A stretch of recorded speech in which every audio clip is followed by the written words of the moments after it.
semuanya, kali ini kita akan menjelaskan terkait loading dose dan maintenance dose, di mana saat pemberian obat melalui infus kontinu, tantangan terbesarnya adalah menjaga kadar obat agar tetap dalam jendela terapi, di mana jika obat terlalu rendah, maka efek terapinya tidak akan tercapai, dan jika terlalu tinggi akan menjadi toksik. Pertama-tama, kita akan membahas seputar loading dose terlebih dahulu ya. Di mana loading dose adalah dosis awal obat yang lebih tinggi daripada dosis pemeliharaan yang diberikan pada awal terapi dengan tujuan mencapai konsentrasi terapeutik obat dalam darah secara cepat, sehingga efek klinis yang diinginkan segera tercapai. Selanjutnya, sekarang kita akan membahas tentang studi kasus ya teman-teman. Seorang pasien laki-laki dewasa berusia 47 tahun dengan berat badan 70 kg harus menjalani perawatan intensif di rumah sakit dan memerlukan terapi antibiotik melalui infus intravena kontinu. Berdasarkan literatur farmakokinetika, diketahui bahwa antibiotik tersebut memiliki waktu paruh estimasi selama 2 jam dan volume distribusi sebesar 1,25 liter per kilogram. Target konsentrasi obat dalam plasma darah pada kondisi tunak atau steady state yang diinginkan adalah 14 mg per liter. Obat tersedia dalam ampul 5 ml dengan kandungan konsentrasi 150 mg per mililiter. Pertanyaannya, nomor 1, berapakah loading dose yang harus diberikan agar kedua terapi tercapai segera? Yang kedua, berapakah laju infus dalam miligram per jam untuk menjaga kadar steady state?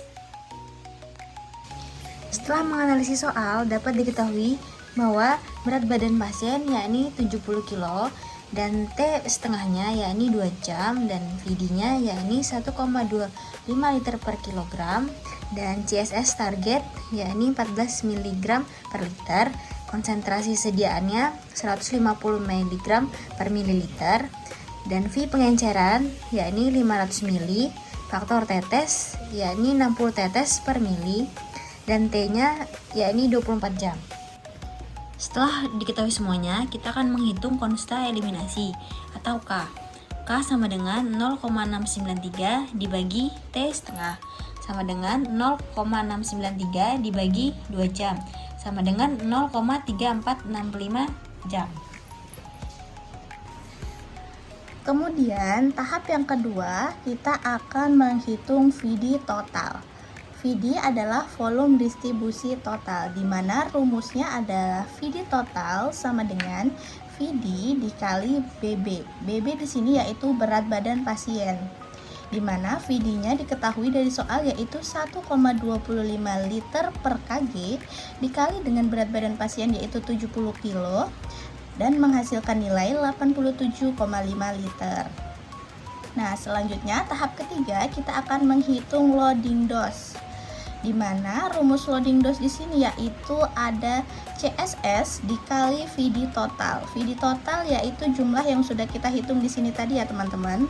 Nah, CSS di sini diketahui dari soal yang telah kita bahas tadi, di mana CSS-nya adalah 14 mg per liter dikali 87,5 liter dari VD total dan menghasilkan nilai 1,225 mg. Dan yang terakhir di sini kita akan menghitung laju infus atau nilai R untuk steady state, yaitu R sama dengan CSS kali VD total yang telah didapatkan tadi, kemudian dikali dengan K yang sudah dihasilkan tadi, yaitu 14 mg per liter dikali 87,5 dikali 0,3465 jam dan menghasilkan 424,46 mg per jam. Jadi, di sini kita dapat menyimpulkan bahwasanya kadar obat total atau loading dose atau dosis awal yang diberikan agar tercapai konsentrasi terapeutik Yang diinginkan yaitu sebesar 1,225 mg. Oke, sebelumnya kita sudah membahas loading dose. Nah, yang kedua ini kita akan membahas maintenance dose. Maintenance dose adalah jumlah obat yang diberikan secara berulang pada interval tertentu setelah tercapainya keadaan stabil dengan tujuan mempertahankan konsentrasi obat dalam darah pada rentang terapeutik yang diinginkan, sehingga efek klinis terapi tetap terjaga seiring waktu. Selanjutnya, kita langsung masuk ke contoh soal ya teman-teman. Di sini ada sebuah studi kasus di mana obat antibiotik diberikan kepada pasien pria berumur 58 tahun dengan berat badan 75 kg melalui intravena. Obat disimpan dalam vial yang mengandung 30 ml antibiotik dengan konsentrasi 125 mg per mili. Kemudian di sini ditanya, berapa laju infus yang diberikan untuk mencapai CSS 20 mikrogram per mili?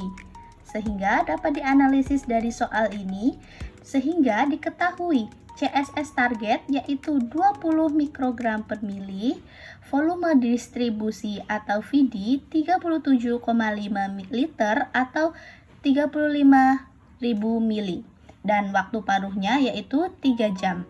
Dan konsentrasi sediaannya yaitu 125 mg per mili.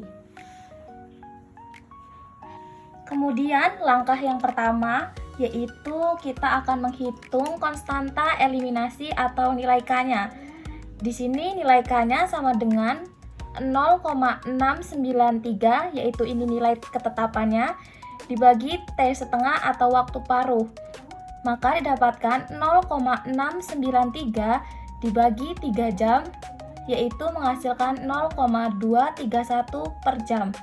Kemudian langkah yang kedua yaitu di sini kita akan menghitung clearance, yaitu rumusnya clearance sama dengan K dikali VD atau volume distribusi, yaitu K-nya sudah diketahui nilainya yaitu 0,231 dikali 37,5 dan menghasilkan 8,66 liter per jam, dan kita ubah menjadi mililiter per jam menjadi 8.660 mililiter per jam. Oke, selanjutnya kita akan menghitung maintenance dose, di mana rumus maintenance dose jadi CSS dikali CL sama dengan 20 mikrogram per mili dikali 8.600 mili per jam sama dengan 1.703 200 mikrogram per jam diubah menjadi miligram per jam, di mana 173,2 miligram per jam. Oke, selanjutnya kita akan menghitung volume infus, di mana rumusnya MD dibagi konsentrasi sediaan sama dengan 173,2 mg dibagi 125 mg per mili, menghasilkan 1,386 ml per jam. Oke, selanjutnya diubah menjadi mililiter per menit, di mana 1,386. Jadi, kesimpulan yang dapat kita ambil, nilai maintenance dose atau dosis pemeliharaan yang diberikan untuk mempertahankan konsentrasi obat dalam darah pada rentan terapeutik yang diinginkan yaitu sebesar 1.703 200 mikrogram per jam atau 173,2 mg per jam.